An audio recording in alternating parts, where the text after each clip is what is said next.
Bonsoir. Je souhaite encore vous parler ce soir des souffrances émotionnelles. Comme vous le savez très bien, c'est mon cheval de bataille. J'espère que vous allez bien et j'espère que les petits tips que je mets ici vous donnent la force et vous encouragent de pouvoir mettre le doigt sur vos blessures émotionnelles, de les identifier et commencer à faire le chemin de pardonner. Parce qu'ici, encore une fois, je parle du pardon.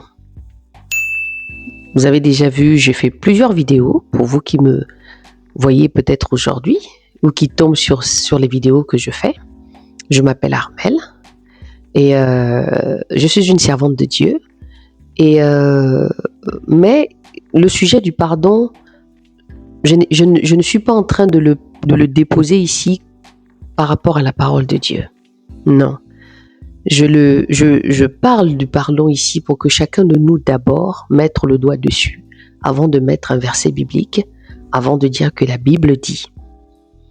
Parce que les personnes que j'écoute ou les personnes que j'accompagne dans certains cheminements de leur vie ne comprennent pas cette version du pardon.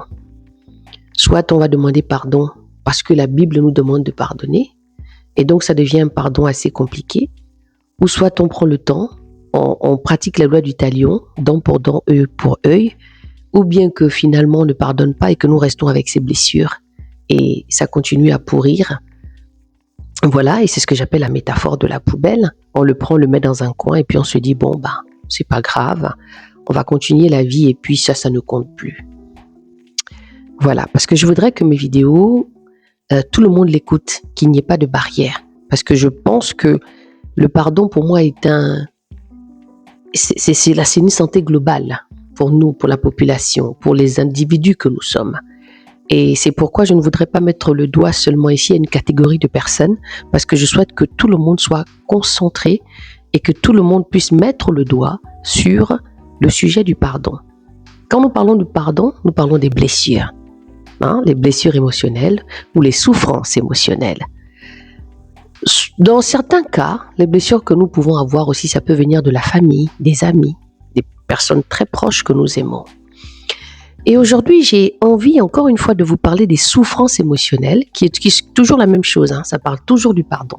Parce que là où il y a manque de pardon, il y a souffrance. Là où il y a souffrance, il y a manque de pardon ou on pardonne. Moi, je suis là pour vous aider à pardonner. Je suis là pour vous aider à avancer sur la question du pardon.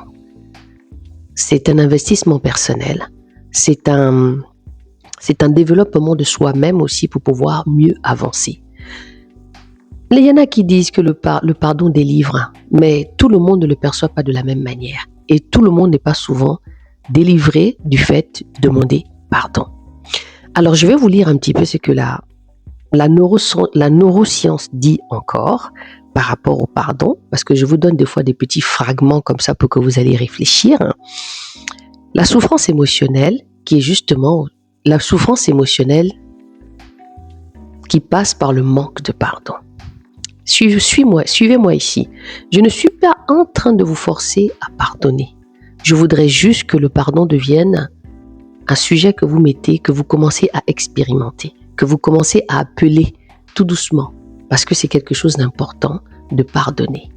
Et j'aime souvent le dire régulièrement. Je suis une ancienne femme battue. J'ai passé aussi beaucoup de situations qui m'ont amené à pardonner. D'accord ? Voilà. Les pensées négatives activent encore et encore, attirent les capteurs de douleur dans notre cerveau. Et au bout d'un moment, la souffrance que nous ressentons n'est plus directement liée au mal que l'on nous a infligé, mais nos propres pensées. Waouh! Ça peut être quelque chose de compliqué, n'est-ce pas? De savoir que nos propres pensées peuvent nous emmener à rester figés dans notre souffrance. Donc ça s'appelle de la volonté.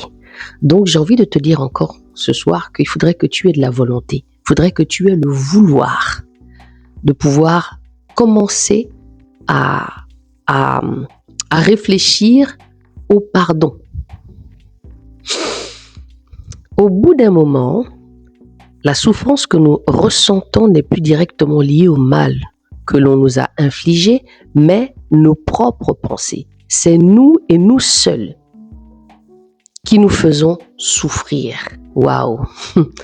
Je pense que je vais d'abord m'arrêter là parce que il est un peu long, n'est-ce pas? Donc ça veut dire que dans certains cas, nous n'ayons pas la volonté de pouvoir pardonner. Eh bien, ce n'est plus le pardon qui fait effet maintenant, mais c'est parce que ce pardon-là devient comme une nourriture.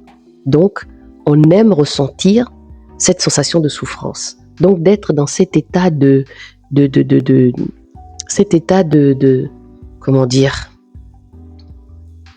cet état de se dire, de victime, voilà, cet état de victimisation.